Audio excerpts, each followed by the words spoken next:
ક્રોધિત હોય ઘણીવાર હોય ક્રોધનું ફળ જોઈએ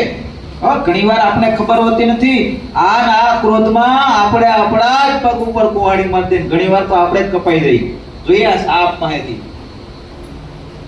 सांप चलते समय अचानक एक तलवार की धारदार हिस्से से उसका शरीर छू गया। दर्द से वह शायद सिकुड़ गया। गुस्से में आकर उसने तलवार पर हमला करने की कोशिश की। फिर से दर्द हुआ, थोड़ा कट भी गया। इसके बाद वह और गुस्से में आकर तलवार को दुश्मन समझकर उसे पकड़ने की कोशिश करने लगा और अंत में तलवार के धारदार वार से उसका शरीर टुकड़े टुकड़े हो गया।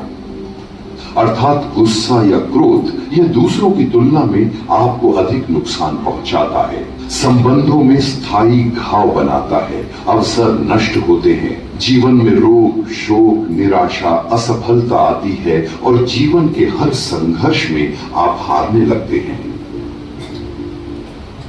क्रोध એટલે શું? કોઈ એક સંતને પૂછ્યું કે ખરાબમાં ખરાબ વસ્તુ કઈ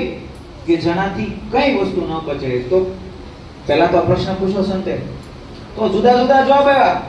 કોઈ કે વાવાઝોડું છે ખરાબમાં ખરાબ છે કેટલું બધું ઉડાડી દે છે કોઈ કે સુનામી છે કે કેટલું ડૂબાડી દે છે કોઈ કે પૂર છે કેટલું તાણી જાય છે પરંતુ સંતે કીધું ના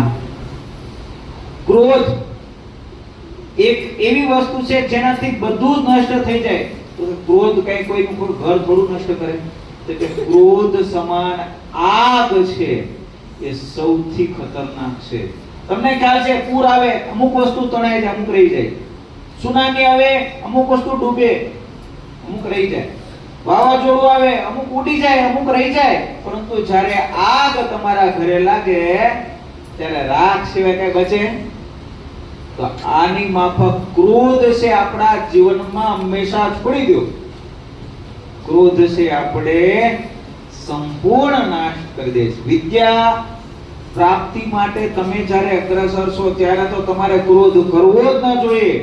ઘરે મમ્મી સાથે ભાઈબંધો સાથે પરિવારમાં XYZ રમતી વખતે મેં જોયા ઘણા બધા બાળકો ખૂબ ક્રોધિત થઈ જાય સાચા હોય કે ખોટા ક્રોધ નહીં કરો સમજદારી વાપરો કારણ કે જે ક્રોધ કરે છે એ વારંવાર